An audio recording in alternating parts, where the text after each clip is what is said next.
Welcome to the Washington Watch News Desk. I'm Sarah Holliday.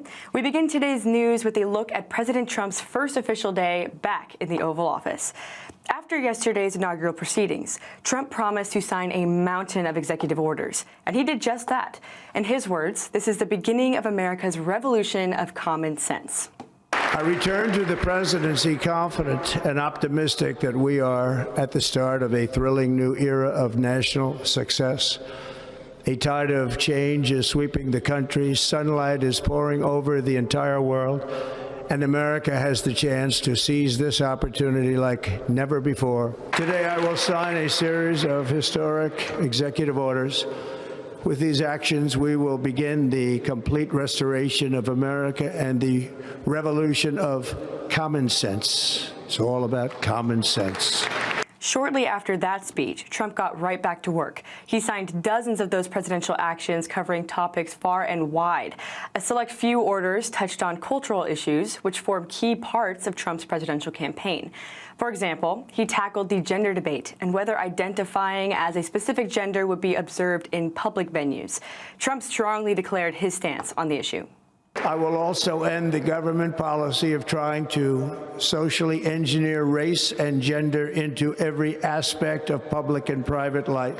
As of today, it will henceforth be the official policy of the United States government that there are only two genders, male and female. His executive order on this matter solidified that statement as he pulled federal funding from being used to promote gender ideology.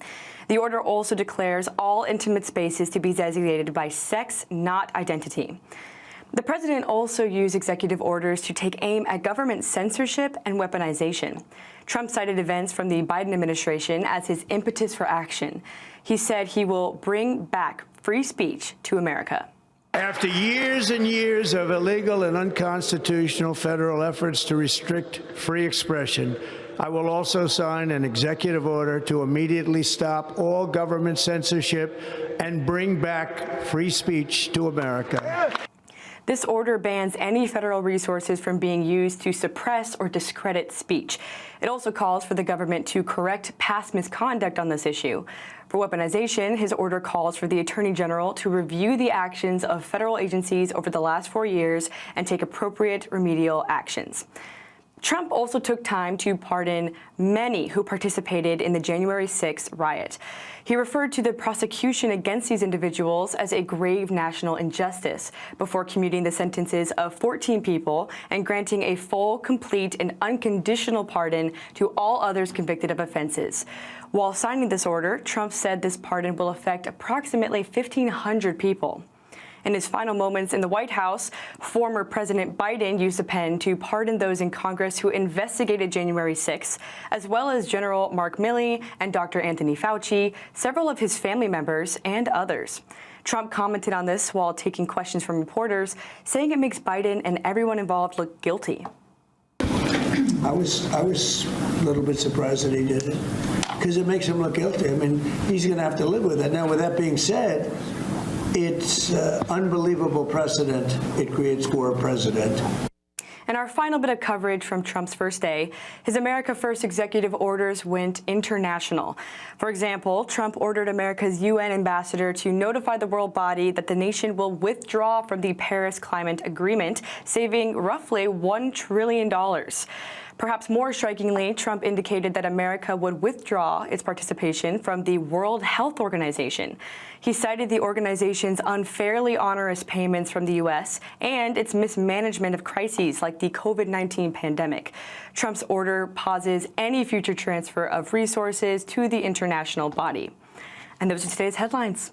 I'm Sarah Holliday. For more news and commentary, be sure to check out the Washington Stand at WashingtonStand.com and follow us on social media for updates at FRC-DC. Up next is Washington Watch with host Tony Perkins. We'll see you tomorrow with more news.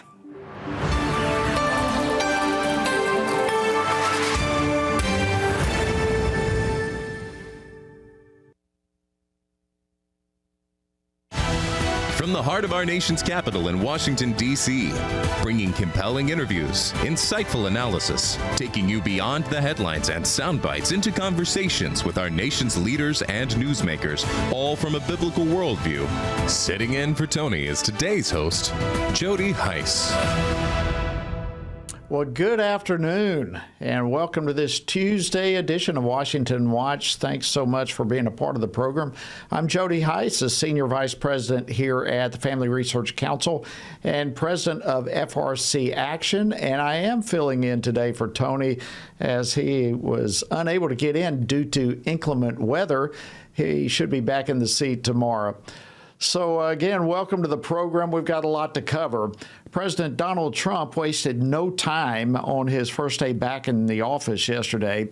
He signed a wave of executive orders in both the Oval Office as well as at the Capital One Arena, where thousands of Trump supporters gathered following his inauguration. The first item that President Trump is signing is the rescission of 78 Biden-era executive actions, executive orders, presidential memoranda, and others.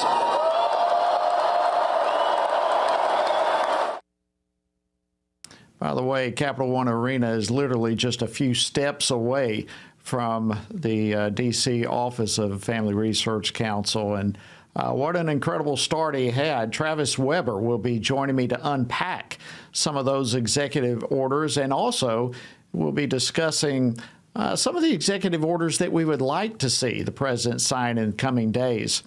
And then I'll also be joined in a little while by Oklahoma Congressman Josh Perkins to get his take on some of those executive orders, including the one to end the weaponization of government against political adversaries.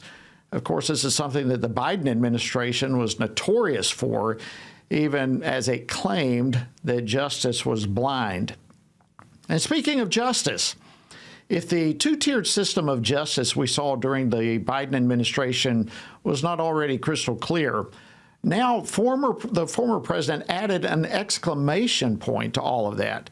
You may have heard about this, but literally just 22 minutes before leaving the office, with preemptive pardoning of his family members, he signed 22 minutes before he left office. Even many Democrats were critical of that move. I'm not a fan of these pardons, right? I wish he didn't feel that he needed to do that. It's a shame that this has happened, but I'm not a fan of the pardons because now the president is set. That was Democratic Congressman Jared Moskowitz yesterday during a CBS News interview. So what is the precedent that former President Biden has set? That's a huge question, and I'll be joined later by Heritage Foundation's Hans von Spakovsky to discuss that important issue. Meanwhile, in Switzerland, the World Economic Forum is holding its 55th annual gathering. And how will the new Trump administration affect the conversations that will be going on there? Well, Larry Taunton will be joining me from there in just a little bit later in the program to discuss that. So as usual, we've got a lot coming your way, no lack of news to report, and we want to bring as much of it as we can. If you happen to miss any portion, of course, the website, TonyPerkins.com, you want to keep that handy as both this and multiple other programs are available there for you. So keep that website handy, TonyPerkins.com. All right, let's jump into the top stories for today. It's only day 2 of the second Trump administration, and his White House's website already has 5 pages filled with various executive orders that he's already signed from yesterday. So which orders did he sign? And how will he be working with Congress to execute his agenda? These are important questions, and joining me now to discuss this and more is Congressman Josh Perkins. He's a member of the Homeland Security Committee as well as the Budget Committee, and he represents the 2nd Congressional District of the great state of Oklahoma. Congressman Perkins, welcome back to Washington Watch. Great to see you, my friend. Thanks, Jody. Good to be with you. All right, so we have lots and lots and lots of executive orders that have already taken place and signed by President Trump, and it's just day 2.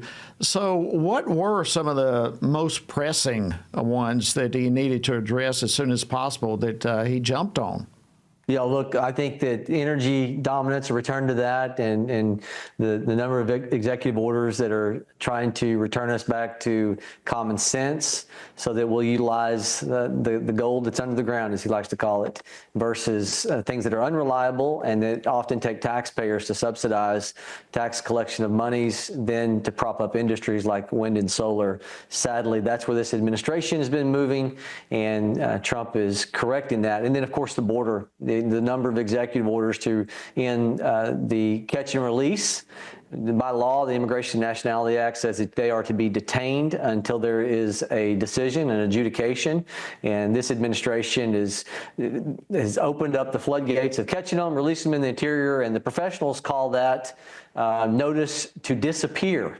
It used to be known as notice to appear for a court hearing. They flippantly call it notice to disappear, and we all know what that implies. And then, up to 12 years, these people are going to be embedded and then hide when they know that their asylum claim is fraudulent anyways. Why not just break one more law in addition to coming in illegally? In addition to that, you've also got the Remain in Mexico policy, widely popular.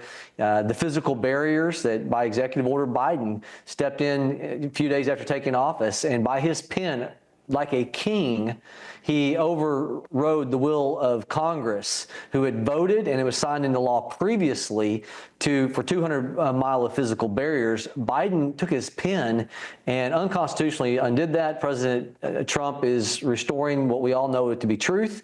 Physical barriers work. Senator Biden said that 10 years ago. And I'm quoting him almost verbatim. When he was a senator, Joe Biden said the reason why we like physical barriers, we employ them, is because of the drugs that are coming in between the ports of entry. And then, just the myriad of 60 plus different decisions that this administration will have to undo. That's how many decisions that by his pen, Biden created havoc in the largest mass importation of illegals coming across our southern border. And so we're not done. Wow.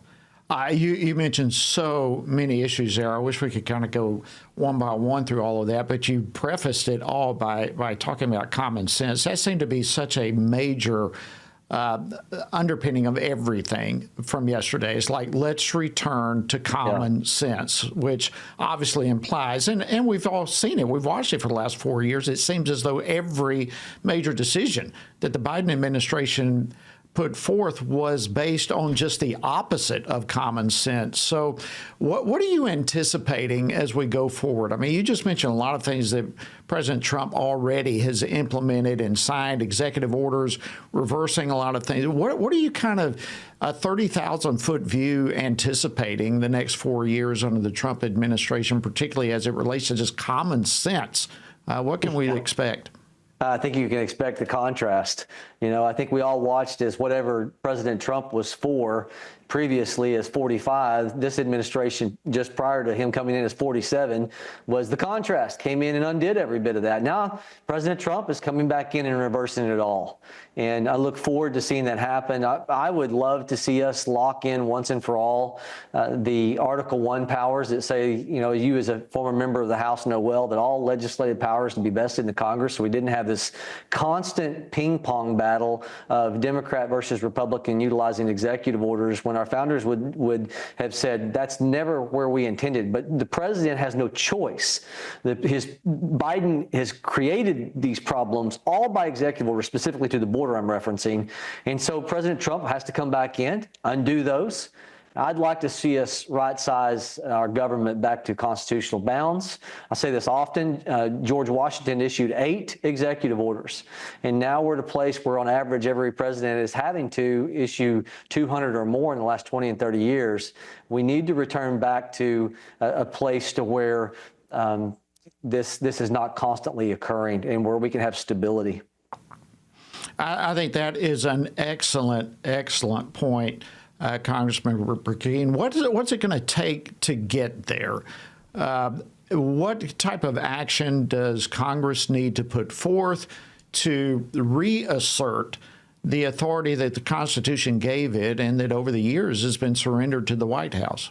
Well, Jody, we've all heard the term parchment barriers. It's kind of a founding father era discussion where they said, if you have people that aren't really in their hearts beholden to integrity, these things we write down by law, they're just parchment barriers. The Magna Carta, written in 1215, was just a parchment barrier. Many kings that came after began to not abide by it. As John Adams in our founding era said, we would be a nation of laws, not a nation of men. And so we've got to return there. Article 1, Section 1, all legislative powers to be vested in the Congress is sufficient. But sadly, we've had Supreme Court decisions that do not abide by that. And so I actually am working on something. It's called the Bridle Act. Kat Chemic's got a measure called the Reins Act that would put bureaucracy back into a place of restraint. And there's actually a place in the Federation, Federalist Papers rather, that talk about the whole reason that the founders had impeachment was it was to be a bridle in the hands of the legislative bodies to be used upon the executive servants of the government. And in tandem with that, George Mason, founding father, he in the Constitutional Convention said, we've got to add this term high crimes and misdemeanors, because there's only treason and bribery until George Mason insisted upon that. If you go back and look at that discussion, he said, because we'll have people who won't abide by the Constitution, and the parchment barrier won't keep them from doing things that integrity should. And so I'm working on a measure again called the Bridle Act that would put a lockdown, kind of like what the Reins Act does for federal agencies, and try to apply it to executive action. And my team is working on that. Sounds like an outstanding piece of legislation in advance. Thank you for your leadership on that. We certainly want to be keeping a pulse on it as it goes forward. We've only got a couple of minutes left here. How do you anticipate the Republican Party, the majority, now both in the House and the Senate, to work with the White House on President Trump's priorities? Look, I look forward to so many of the things that he's talked about. Of course, anybody from Oklahoma 2 knows that I have extensively been so concerned, and when I talk to Oklahomans about our deficit spending, and the highlight to me is Russ Vought at OMB, and Russ is someone that has been a champion in the past under the Trump administration of trying to right-size government spending, and I just had a conversation with the incoming Treasury Secretary nominee, and I know Russ is in those conversations. That excites me. We've got to have people that are paying attention to the bond market and understand what's happening when we're trying to go and make sure people want to invest in the full faith and credit because of the deficit spending, because we've gone from AAA to AA plus of 2 of the 3 rating agencies that are notable. And we have a problem because investors, when they have a choice between us or Australia, are wondering, this is a sad reality right now, they are wondering, will America make good on its promise? Will this bond be really what it's designed to be, a full return on my investment? And so we've got to stabilize that. We've got to make sure we're on our 10-year securities. We get back into a range that is not costing us $950 billion. When you hear people talk about our interest payments costing more than what we spend on veterans, our defense, our total defense, flushed down the toilet, just interest payments. In your era, we were running $300 billion on interest payments because of a much better interest environment. Congressman Josh Perkins, thank you so much for joining us on Washington Watch. Wow, it's going to be an exciting time. Thank you for your leadership on it. All right, friends, don't go anywhere. We've got a lot more to cover, specifically all these terrible preemptive pardons. We'll be back in a moment. During these challenging times for our nation, Family Research Council continues to serve as a watchman on the wall for faith, family, and freedom. And together, thanks to your support, we're making an eternal impact. 2024 has been another year of shining the light for biblical truth in Washington, D.C.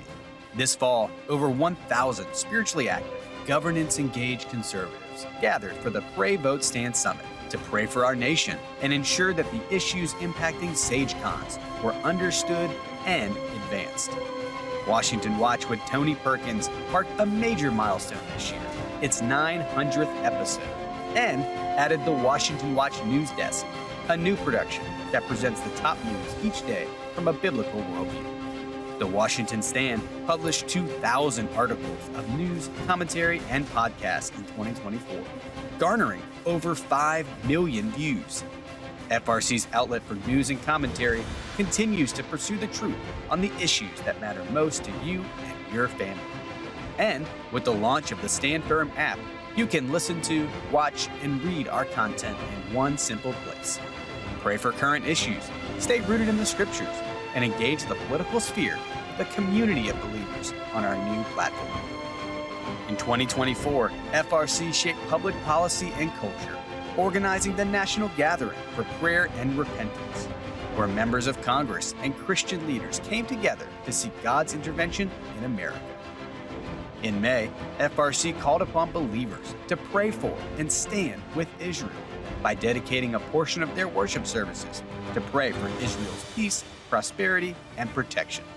With Pray Vote Stand Decision 2024, FRC and Real Life Network led a powerful evening of election night coverage to analyze the election results and pray that our nation would turn back to God. We also filmed a transformative educational course, God and Government.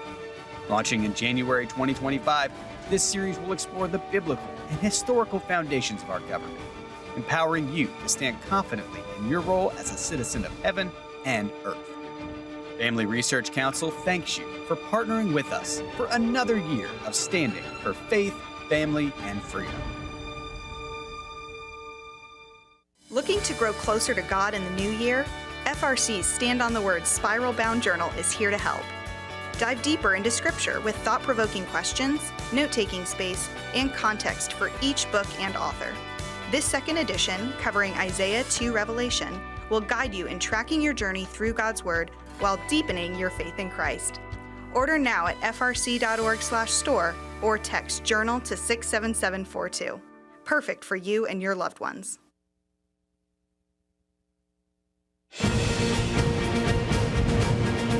Well, good afternoon. Welcome back to Washington Watch. I'm your host, Jody Heiss. An honor to be sitting in today for Tony, who should be back in the saddle tomorrow. But thank you for being a part of the program today.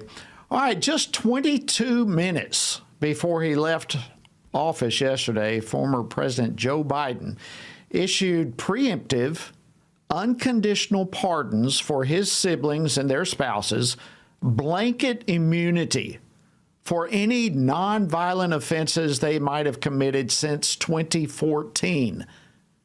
It's just stunning. This move was not only criticized by Republicans, but also Democrats.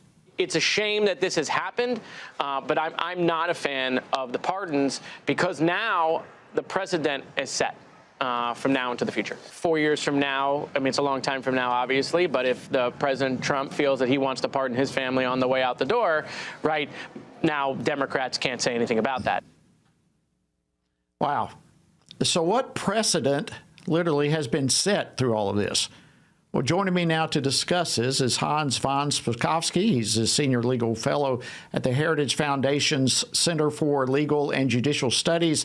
Previously, Hans worked at the Justice Department as counsel to the Assistant Attorney General for Civil Rights. Hans, welcome back to Washington Watch. We really appreciate you coming on. Sure, thanks for having me.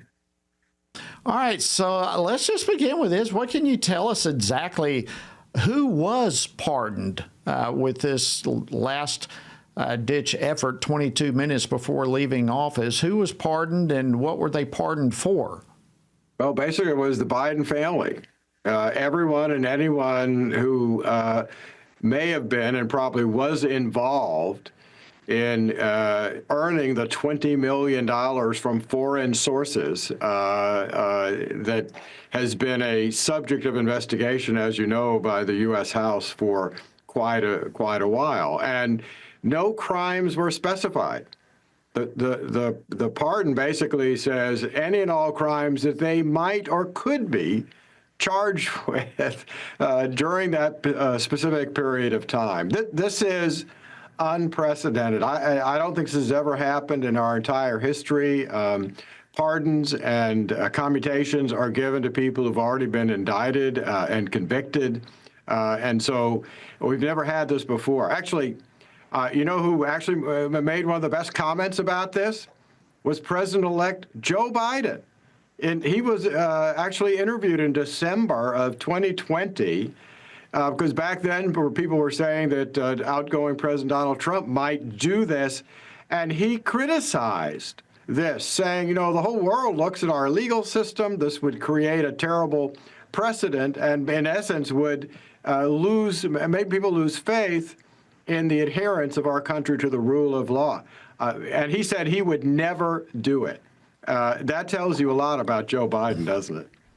It certainly does. So, all right, I've just got to ask you, this has been so disturbing to me. Is the president actually allowed to do this? And what I know the president can pardon, but right. What you just brought up, here we have a pardon of people who have not been convicted, have not been charged, not been indicted. It's just kind of a blanket immunity if they ever did anything.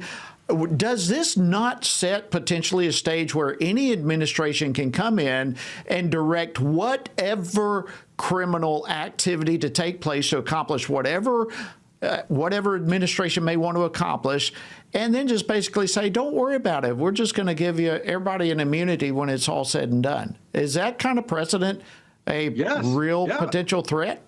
Yeah, that is exactly what it does, and that's why this should not have been done. Unfortunately, there's really not much that can be done about it. If you look at the president's pardon power in the Constitution, it's Article 2, Section 2, it's virtually unlimited.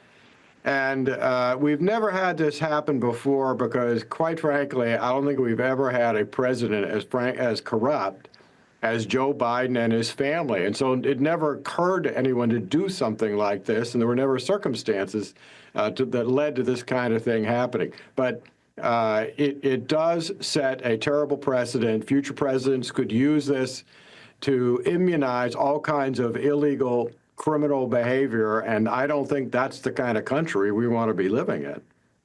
No, absolutely not. So what needs to take place, what can take place to put a stop to this now, to ensure that this type of thing is not a possibility in the future? I mean, like you said, we can't live in a country where we potentially have corrupt administrations that they can then cover up the behavior with a pardon.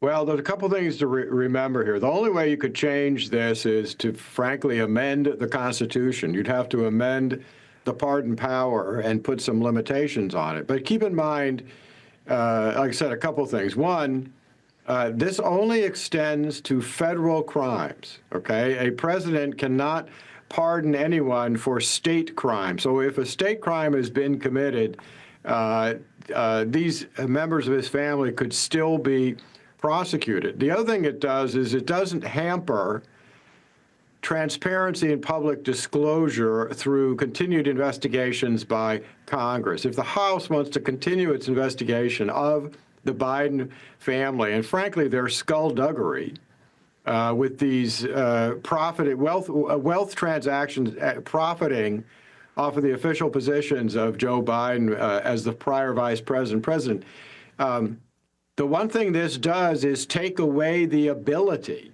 of any member of the Biden family, if they're subpoenaed to come testify, from asserting their Fifth Amendment right against self-incrimination, because they've been pardoned. So they can't raise a Fifth Amendment defense. They have to answer questions. And that kind of investigation could hopefully lead, like I said, to more disclosure of the shenanigans that the Biden family engaged in. Wow. Well, that's encouraging to hear that, number one, this only applies to federal crimes, not state crimes. So there's probably something there if the investigations want to go further, and that the investigations of Congress are not hampered by this. Great points. Thank you so much, Hans von Spakovsky, Senior Legal Fellow at the Heritage Foundation. Always great to see you, and we're deeply grateful for you unpacking what's happening here. Thank you, sir. Sure. Thanks for having me. Always good to. All right, friends. Wow, we've got a lot happening in this program, and there's a lot more still to come. After the break, I'm going to be joined by Larry Taunton. who is going to be joining us from Switzerland. Yes, he's at the World Economic Forum. And how has the new Trump administration affected the global conversations going on there? Well, that's up next, so stick around. We'll be right back. So if you like to think and you like to pray, FRC is the place for you. I think it is the best program out there.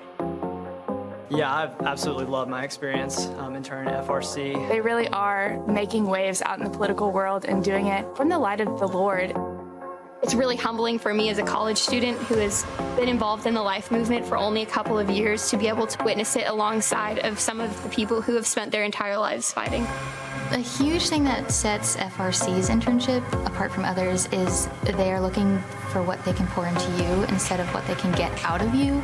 I have talked to so many of my friends who have interned other places, and they're responding to emails or taking phone calls and doing things like that. But here we get real hands-on experience and get to talk to important people and do important things that we get to see the impact of.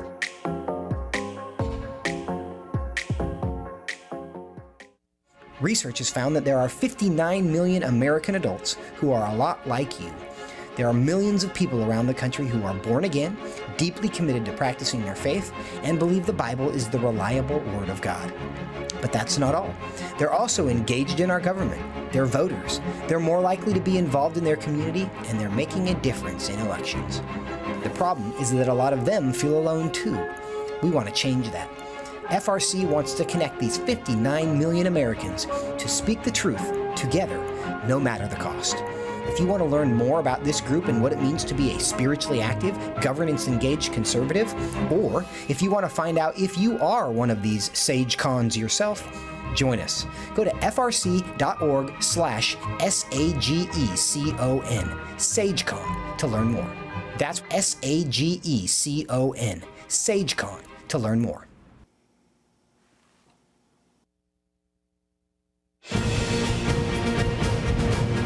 Welcome back to Washington Watch. Thank you so much for joining us. I'm your host today, sitting in for Tony. I'm Jody Heiss. All right, yesterday on his first day back in office, President Trump took aim at the globalist institutions like the World Economic Forum, for one. He signed an executive order that underscores his administration's stance against policies that these elites seem to champion. And of course, Trump has long criticized the forum for advancing agendas that, in his view, undermine our national sovereignty and agendas that impose unfair economic burdens on American taxpayers. And as part of this push, Trump signed an executive order withdrawing the U.S. from the Paris Climate Accord, which he and many others have criticized for its weak enforcement mechanisms and disproportionate demands that it has on the U.S., especially when you compare to countries like China. So what does this mean for environmental policies? What does it mean for global leadership and the growing influence of institutions like the World Economic Forum? Well, joining me now to break it all down is Larry Taunton. He's the executive director of the Fixed Point Foundation. Larry, welcome back to Washington Watch, and thank you for joining us from Switzerland. It's a pleasure to be with you. All right, so what are you hearing and what are you learning from the World Economic Forum so far, and specifically how does it all align with or conflict with the priorities that the Trump administration has? Well, let me begin by saying something about my strategy here. Now, you have a variety of reporters, conservative and otherwise, who are here, and they're here with their news teams, with their camera crews, and they are ambushing, in some cases, some of the people who are speaking at the forum. My approach is completely different. I just pretend to be a WEFer. That's what they call themselves, WEFers. They refer to the meeting itself as the WEF. And I just walk into every building like I own it and sit and listen to what they're saying. And the result of that is they tend to speak to you much more freely and openly. And I would say that this year, this is my third year in a row to attend, that what you're hearing is panic. Because of Trump? Panic because of what specifically? Well, the globalist agenda, yes, because of Trump. The globalist agenda hangs by a thread. And that is because, the United States has really been the keystone to the globalist agenda. If the U.S. falls, all other smaller boats are swamped. And we, of course, have been trending in that direction. But in November, that all took a massive swing in yet another direction. And of course, in the last 24 hours, Donald Trump has been inaugurated as president of the United States. And so far, he's done the things that he said he was going to do. And that is chiefly not simply take a, let's just say, a non-globalist position. He has taken a fierce anti-globalist position. And they see that as, as though he's some sort of hayseed and backward and somebody who just really doesn't understand what's good for mankind. But the World Economic Forum really isn't concerned with mankind. They're all about saving the planet and, of course, power. Yep, and Trump, you're exactly right. I mean, Trump, he recognizes that these elites, as you just described them, they have their own agenda, they have their own interest, and that cuts against our own national sovereignty and our own economic freedom. And Trump is just pushing back majorly against that, and we saw it yesterday. So, how does Trump's approach challenge the influence of institutions like the Forum? I mean, you said they're panicking, but this is going to, the United States carries so much of the weight behind these. And now that we're, cutting it off, that's going to be a major challenge for them to overcome, won't it? Absolutely. I mean, let's just take one issue, one that I have spoken about on this show before, and that's immigration. As Tony would know, and others involved with Washington Watch, I have been tracking, following, accompanying some of the caravans that have been making their way to the United States border from all over South America, through Darien Gap, up to Mexico City, and then ultimately to the last jump off to the U.S. border. Now, how does that relate to the WEF? Well, you see, the WEF, globalist as they are, they're all on board with the whole open society agenda, which essentially means open borders. And so Trump coming into office, what is the first thing that he says he's going to do? He's going to close the border, and he's going to enforce a sensible immigration policy. Well, just an issue like that that's just one of many. That issue imperils their agenda. And part of their agenda in open borders is destabilization of a country like the United States, and to change overnight the social, political, and infrastructural nature of the United States. And yet here's Trump, who comes along and says, not only am I not a globalist, I'm an American patriot, and we're not going to have any more of this kind of nonsense. So you can imagine the kind of panic that is felt at a place like the World Economic Forum. Now, they're all trying to pretend like, whistling through the graveyard, like this is just perhaps a blip on their radar. But of course, it's a great deal more than that, and they know it. Wow. Oh, and withdrawing from the Paris Climate Accord also. I mean, it's just huge. The World Health Organization.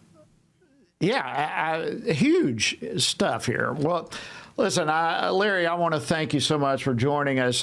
We're definitely going to have to bring you back and discuss some of this some more as all of this unfolds. There's so much taking place. But Larry Taunton, Executive Director of Fixed Point Foundation, thank you so much for joining us on Washington Watch. Absolutely. It's always good to see you guys. Thanks for having me. You guys take care and keep up the good work. You too. All right, friends, much more coming your way on Washington Watch. Don't go anywhere. We'll be back in just a moment.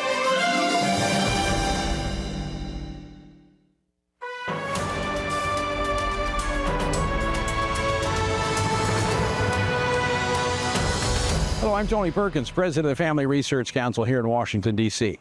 Behind me is one of the most recognizable buildings in all the world, the U.S. Capitol. What does it stand for? Well, most people say government. But you know the Bible talks about 4 institutions of government? You know what they are? And do we have a republic or a democracy? Well, what do you say? Also, what about this thing, separation of church and state? Does that mean Christians shouldn't be involved in government? Guess what? We address those issues and more in our new God and Government course. I invite you to join us to see what the historical record and the Bible has to say about government. Join us for God and Government.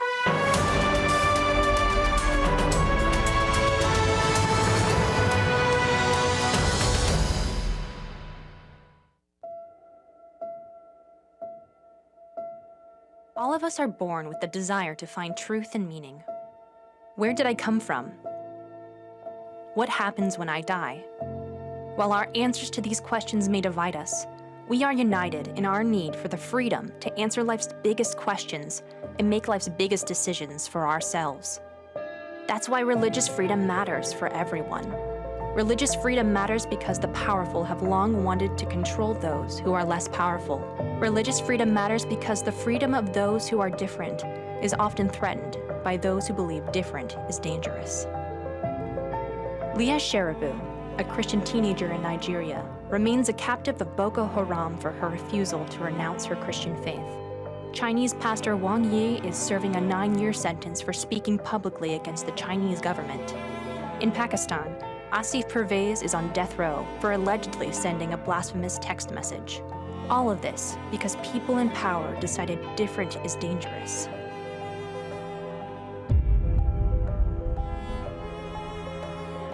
At the Center for Religious Liberty at Family Research Council, we promote religious freedom for everyone because the only alternative is religious freedom for no one. We encourage Americans and the American government to engage and advocate for the persecuted, and they do. We work every day to bring good news to the afflicted, to proclaim liberty to captives and freedom to prisoners. We do it because that's what Jesus does. We work to give freedom to others because we ourselves have been set free.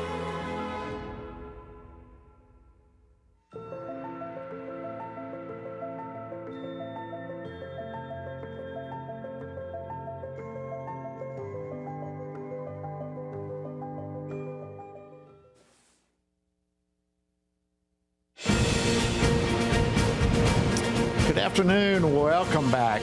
Welcome back to Washington Watch. I'm your host, Jody Heiss, sitting in today for Tony, who should be back in the saddle tomorrow. Before I go to my next guest, I want to, again, encourage you to get involved with moving important policies forward during this new Trump administration. And friends, we have a tool for you that's going to enable you to do just that. So I want to encourage you to get our first 100 days toolkit. Now, this toolkit is going to equip you with the tools you need to find out your members of Congress, to support key legislation, to get insights on nominees, how to pray effectively, and so much more. Friends, there's nothing else like this out there. And you have an opportunity right now to access the first 100 days toolkit. You can do so by simply texting the word toolkit. That's one word, TOOLKIT, toolkit, to 67742. I encourage you, get your toolkit and let's all be involved in helping this 100 days be all that it can be. All right. Yesterday, on his first day back in office, President Trump wasted no time. As you know by now, he signed a wave of executive orders aimed at fulfilling key campaign promises and at the same time reversing policies from the Biden administration. And earlier in the program, of course, we discussed some of the executive orders that he's already signed. And while we cannot in any way cover them all, we do want to highlight certain ones that address specific concerns that we have here at the Family Research Council. So joining me now to unpack some of them is Travis Weber. He's Vice President for Policy and Government Affairs here at FRC. Travis, thanks so much for joining me today on Washington Watch. Jody, it's good to be with you. All right, so we've got a batch of executive orders. It's quite in contrast, if you will, from the Biden administration, whose officials literally struggled to define what a man and a woman are, correct? I mean, we're going in a different direction right now. No, Jody, we really are. President Trump has wasted no time in rolling out a number of executive actions starting yesterday, and I expect we'll see more in the days to come. These actions are focused on what we might expect, areas that he's highlighted a lot during the campaign: law and order, national security, the border, the economy. But, there's also an overriding sense of kind of resetting and realigning America to where she should be. I think many will feel that America's gotten off the rails in recent years. We've been a nation in decline as our leaders, including the Biden administration, have let us languished and have failed to effectively lead the nation where we should be going. And so, a lot of President Trump's actions are resetting or starting the process of resetting America on the course she should be. And that comes in the areas of economy, energy, resetting America first priorities at home, but also abroad. There's a couple executive orders that have been issued regarding international matters, foreign affairs, and one of those is making sure that we have an America First foreign policy, one that serves our interest and not the interest of diplomats or elite global circles to the detriment of the American people who do not know what is being discussed by those who are supposed to be representing them. One area is the World Health Organization. So President Trump has now issued an order saying that he intends to start the process of withdrawing from the World Health Organization, a process he started in his first term that Biden reversed, and now Trump's going to start once again. And so, this is an issue that is familiar to many. We were at the World Health Assembly in Geneva last May, where we were tracking the pandemic agreement, which is concerning from the perspective of sovereignty being eroded as global bodies, including the World Health Organization, aggregate power to themselves. So hopefully this will be a reset in this area of the World Health Organization and other UN entities, in addition to resets of other areas like foreign aid, foreign policy, which we'll see implemented in the days to come. Yes, and I want to talk about some of those, but there's no doubt, Travis, FRC has been closely tracking the World Health Organization, particularly since COVID. And quite frankly, so many have contacted us and been in touch with us. It seems like the whole country is concerned about the World Health Organization. No doubt the U.S. has been propping it up in many ways for a long, long time. So as President Trump now comes in, beginning the process, as you describe, of resetting and really starting the process of withdrawing us from the World Health Organization, what impact would that have both on the United States and on the World Health Organization as a whole? Yeah. Well, the WHO put out a statement saying that they're disappointed in the president's decision. The U.S. is a massive funder of the WHO. Their own livelihood is on the line. But, that should help them. That should help them see clearly that they need to pay attention to what the United States is the U.S. perspective on the WHO and what it wants to do. This is part of the problem, Jody. We have these bodies like the WHO. They're designed for a purpose that no one would really argue with. We need to have nations have a mechanism to prevent diseases that cross borders. Okay, a lot of people will get that. But then it goes off the rails at some point. And under COVID, what we saw were abuses by governments in the areas of freedom, religious freedom, free speech. There were a lot of censorship, and individual rights were suppressed in many places globally. And instead of that being a topic that's discussed at the World Health Assembly, they're discussing what they could do to increase their power, increase their ability to exert control over the next policy response, which is going to be named in the name of safety, but it's control.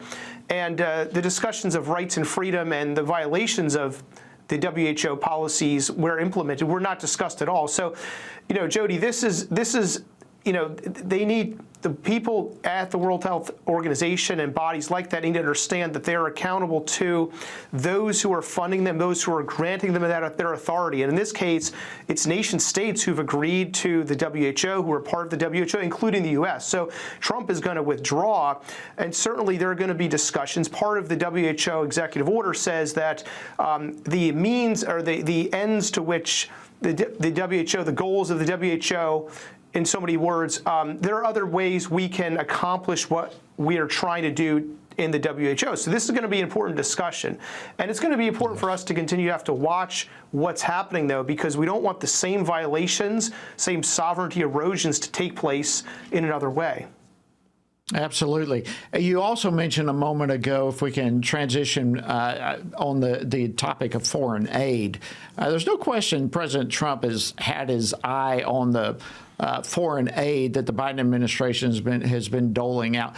So what does the Trump executive order on foreign aid do? Yeah, so Jody, this just pauses foreign aid for a period of time until the whole system can be reformed. And I think this is really welcome because I just want to actually read from this order. I have it in front of me here. It says that U.S. foreign aid industry and bureaucracy are not aligned with American interest and in many cases antithetical to American values. They serve to destabilize world peace by promoting ideas in foreign countries that are directly inverse to harmonious and stable relations internal to those countries. And so this makes an important point. Certainly this language is getting at what we have been doing over the past number of years, promoting LGBT ideology and gender ideology, radical abortion positions, climate positions globally, including in places that are repelled by our insistence on pushing these policies on them, places like Africa and Eastern Europe, and places that we're also competing with China. So we're shooting ourselves in the foot by promoting these ideologies in these places. So certainly this language is getting at, guys, we need to stop this. Let's pause. Let's reassess. Is U.S. foreign aid serving American interest? And certainly with this 90-day pause in U.S. foreign aid that the executive order articulates, we hope to see, instead of bad policies, which we need to see a rollback, a de-woking of our foreign policy gets us back to neutral. In place of that, we want to see foreign aid used to promote values that serve our interest in being a beacon to the world, a shining city on a hill, promoting true human rights, freedom, religious freedom, and life and family flourishing everywhere we can see fit. So, Jody, that's my hope and prayer for what will happen under this executive order. All right, so that's a great point. So it's both and. So in addition to President Trump having executive orders getting rid of some bad programs, some, in this case, bad foreign aid programs, there were also some good foreign aid programs that the Biden administration stopped, put a hold on, that probably President Trump should restore. Any comment on that? Yeah, well, so we had in the last administration, there was a large effort to promote religious freedom globally, and this was so well received and so needed by those suffering persecution around the world for their faith, Christians and others. And the ministerial to advance religious freedom that was run in the State Department is an example of this. There were human rights efforts that expanded and displayed globally the founding ideals of America. We're coming up on the 250th anniversary of American independence. And so, Jody, this is an opportunity to bring some of those out again, bring them into the light so that America may be a blessing both to its people at home, but to all people who desire freedom around the world. Well, looking ahead, let me just put this. I actually had Congressman Josh Perkins on with me a little bit earlier in the program, and he actually mentioned the Mexico City policy. So looking ahead, I mean, no doubt there's going to be a number of additional executive orders that are going to find their way to President Trump's desk. And one of those may be the Mexico City policy. So tell us about that. First of all, explain real quickly what the Mexico City policy is, And do you by any way maybe expect that to happen this week? Is that one that's going to be a priority? Yeah, we hope so. Certainly this one falls within the spirit of what President Trump's already articulated with resetting foreign aid, resetting foreign policy priorities. And it's one that he issued the first time around. President Biden revoked it. We hope he issues it again. What it says is U.S. foreign assistance should go towards protecting and promoting life around the world, should not be used to promote abortion. And so this also fits within this de-woking of U.S. foreign policy. We should not be pushing abortion on any country, and it's even more egregious when it's done in a way, done in these countries that are saying we don't want this and feel coerced by America. So that the Mexico City policy executive order is one that is a healthy and needed part of what we already saw started by the president yesterday with this resetting foreign aid executive order. And I do hope it's issued again because many countries around the world, including African countries, including countries in Eastern Europe who do not want to be coerced by the U.S., would benefit from that, the clarity that executive order brings, which the order basically provides that U.S. foreign assistance funds cannot go to organizations that promote or perform abortions overseas. This should be a no-brainer, but unfortunately Biden was insistent on, in his administration, insistent on pushing this around the world. So we hope President Trump will, part of de-woking our foreign policy, we need to put that in place again and see that no U.S. taxpayer dollars are pushing abortion on foreign countries. In addition, we should not be pushing LGBT ideology, any social policies that are offensive to these local cultures of these countries around the world. De-woke. I love that. That kind of puts it all in perspective right there in one simple term. All right, Travis Weber, are there any other executive orders that the president has signed or has promised to sign that you think would be of particular interest and a concern to evangelicals? Yeah, I mean, Jody, we've seen a number of good orders signed so far. In addition to the ones that I've already mentioned, there's one that also resets, says the U.S. foreign policy should be an American first foreign policy. So we have some good foreign policy EOs. There's one that clarifies that male and female biological reality shall be the policy of the federal government. So Trump has rolled back a number of harmful Biden executive orders, and he issued this biological reality executive order clarifying throughout federal government executive branch the policy will be guided by the reality that we are male and female. And so part of that order significantly also says that U.S. federal funds should not go to funding gender ideology. This is very significant because it gets at the question of how the U.S. tax dollar is being used. U.S. tax dollars should not be going to fund these ideologies at home or abroad. And so this is a very encouraging part of that executive order. We'll have to keep an eye on that to see that it's fully implemented. And certainly, in effect, this is a no taxpayer funding for gender ideology executive orders. So that's a very encouraging one. It's quite lengthy. There's other provisions in there mentioning the need to protect women in prisons and other contexts in which gender ideology has harmed women. Jody, there are a number of other orders dealing with a lot of law and order issues, national security issues, the border. I think helpfully really kind of putting America back on the rails to give us a chance, clear the rubble, so the American people can live up to their potential, can exercise their freedom, and the American church can live out its role in a robust way, seeking to bless the country and pray for the country as President Trump kind of clears the way by clearing the pathway ahead. Thank you so much, Travis Weber, Vice President for Policy and Government Affairs here at FRC. Excellent information. Thank you for joining us. Thank you, Jody. All right, friends, you've heard a lot, and I want to encourage you, each of you, be praying for this next 100 days is critical. Thank you for joining us today on Washington Watch. Tony should be back in the chair tomorrow. Have a great evening. We'll see you. Washington Watch with Tony Perkins is brought to you by Family Research Council and is entirely listener-supported. Portions of the show discussing candidates are brought to you by Family Research Council Action.